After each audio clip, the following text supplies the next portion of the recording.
ఏ విధంగా ఏ type reflection చూసి తప్పకుండా పాటించకుండా ఈ రోజు వరకు కూడా మన పార్టీ పిలుపు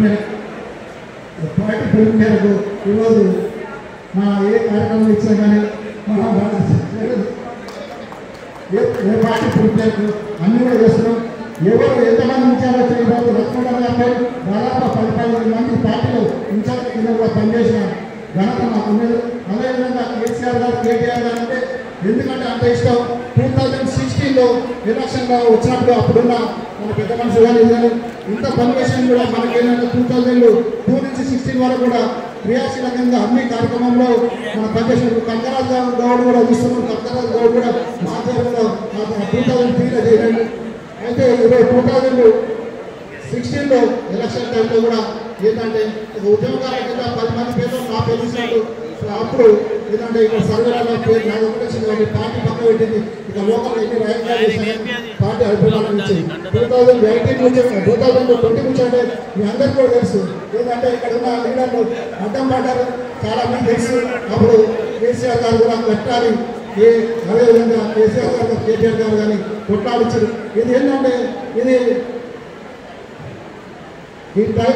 ఇదే సందర్భంగా సరే వీళ్ళందరూ కూడా కొంచెం ఏదో నేను చెప్తున్న స్టేట్ డిస్టర్బ్ అయినప్పుడు ఇంకోటి కూడా అయినప్పుడు ఎందుకు కానీ ఇప్పుడు మన సోమశేఖర్ రెడ్డి గారిని మాట్లాడాల్సింది వచ్చింది.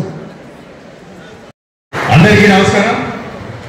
మరి ఈనాటి చెలో వరంగల్ సన్నాహక సమావేశానికి అధ్యక్షత వహిస్తున్నటువంటి మిత్రులు పన్నాల దేవేందర్ రెడ్డి అన్న గారికి, మన అదేవిధంగా ఈ కార్యక్రమానికి ముఖ్య అతిథులుగా మరి రేపు జరగబోయే చెలో వరంగల్ కార్యక్రమాన్ని తన భుజస్కంధాలపై వేసి టీఆర్ఎస్ పార్టీ కార్పొరేటర్లకి, మాజీ కార్పొరేటర్లకి, డివిజన్ అధ్యక్షులకి, మరి అదేవిధంగా రాష్ట్ర నాయకులకి, ఉద్యమకారులకి, మరి ముందర వేదిక ముందున్న అక్క చెల్లెళ్లకు, మరి టీఆర్ఎస్ పార్టీ కుటుంబ సభ్యులందరికీ కూడా పేరు పేరున నమస్కారాలు తెలియజేస్తా ఉన్నాను. మరి మనకు బహిరంగ సభలేమి కొత్తవి కాదు. మరి మీరు గమనించినట్టయితే మరి కేసీఆర్ గారు మరి కాంగ్రెస్ ప్రభుత్వం వచ్చిన కేవలం 2 సంవత్సరాలలోనే మరి 10 లక్షలతో ఏదైతే వరంగల్లో సభ ఏర్పాటు చేస్తారో అది నిజంగా కూడా చాలా ధైర్య సాహస ఉపయోగాలతో మరి తీసుకున్న నిర్ణయం అని చెప్పేసి కూడా మీ అందరూ గమనించాలి. ఎందుకంటే ప్రతిపక్షంలో ఉన్నాము. మనం పార్టీ అధికారంలో ఉన్నప్పుడు ఏదైతే మరి మనము సభలు కానీ సమావేశాలు పెట్టుకుంటే ఎంత ఈజీగా కొనసాగుతాయో మరి ప్రతిపక్షం మరి సభను ఫెయిల్యూర్ చేయాలన్న ఆలోచన ఎన్నో రకాలుగా వాళ్ళు చేస్తారని చెప్పేసి కూడా మీ అందరికీ మరొకసారి తెలియజేస్తా ఉన్నాం. కాబట్టి మనం అందరం చేయాల్సింది పార్టీ ఆదేశాల మేరకు పార్టీ ఎన్ని బస్సులు ఇచ్చినా పార్టీకి ముందు అక్కడికి చాలే. ఎందుకంటే ఎన్నో అడ్డంకులు మరి సభ ప్రాంగణానికి పోకుండా ఆపే ప్రయత్నాలు మరి ప్రభుత్వం కాంగ్రెస్ ప్రభుత్వం చేస్తుందని చెప్పేసి కూడా మీ అందరికీ మరొకసారి హెచ్చరిస్తా ఉన్నాను. ఇదే కాకుండా మరి మా డివిజన్ కి సంబంధించి మరి ఏదైతే టార్గెట్ మరి ఎమ్మెల్యే పన్నాల లక్ష్మణ్ గారు ఇస్తారో మేమందరం కూడా కూర్చొని చర్చించుకొని ఖచ్చితంగా మీరు ఇచ్చిన టార్గెట్ ని ఫుల్ఫిల్ చేస్తామని చెప్పేసి కూడా ఈ సమావేశంగా తెలియజేస్తా ఉన్నాను. మరి అదే రకంగా మరి ఏదైతే 2 సంవత్సరాలు దారుణంగా ఉంటే మరి రాష్ట్రంలో ఉన్న ప్రజలందరూ కూడా మరి ప్రజా వ్యతిరేక విధానాలకు ఎంతో రకంగా ఇబ్బంది పడతా ఉన్నారు. వారు దొంగ హామీలు ఇచ్చి ఏదైతే ప్రభుత్వంలోకి వచ్చినారో అవన్నీ కూడా నెరవేరలేదు. కాబట్టి మీరు మీరేమో చెప్తా ఉన్నారు. కాబట్టి ప్రజల నుంచి కూడా మంచి స్పందన ఉంది.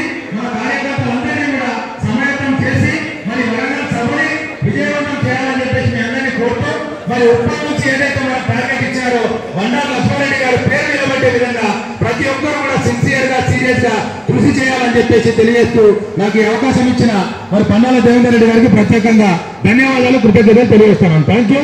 జై తెలంగాణ.